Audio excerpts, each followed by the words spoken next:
The search is on for a new head coach of the Washington Commanders. The team cut ties with Ron Rivera after 4 seasons, and that's not the only change. 10 on your side, sports director Craig Loper is here to break it all down for us. Craig? Yeah, sort of the move everyone saw coming. We've been talking about it for weeks, really probably a couple months now. But let's get into this. Yeah, 4 seasons in which Ron Rivera led Washington as a franchise to a 26-40-1 record. Just really not good enough when you look at the big picture for this organization. Rivera did make the playoffs, of course, in 2020, but that was a year in which the NFC East was really, really bad. And of course, it was the COVID season. Things were just kind of wonky. New Commanders owner Josh Harris making the news official this morning by putting out a statement. It was a presumptive move after a season in which Washington just finished with a 4-13 record.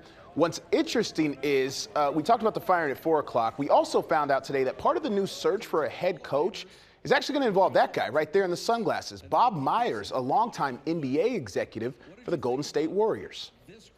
Bob Myers built one of the amazing sports teams of the last decade in the Golden State Warriors. They were tough to compete with, so I got to know him. And, you know, even though this season was hard for me and hard for us, it's hard to win 4 games.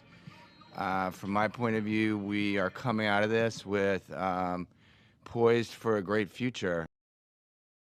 Yeah, Harris mentioned Washington securing the 2nd overall draft pick in this year's draft, along with the team having more than $80 million in cap space, as to reasons why he is so optimistic. So it's important to note here, Myers is going to serve as a consultant basically to Harris, and another advisor is going to be Rick Spielman, the longtime general manager of the Minnesota Vikings. So sort of a unique way to go about this search for a new head coach and a new head of football operations. We'll have more on all of this crazy day that it has been for the Commanders tonight at 6.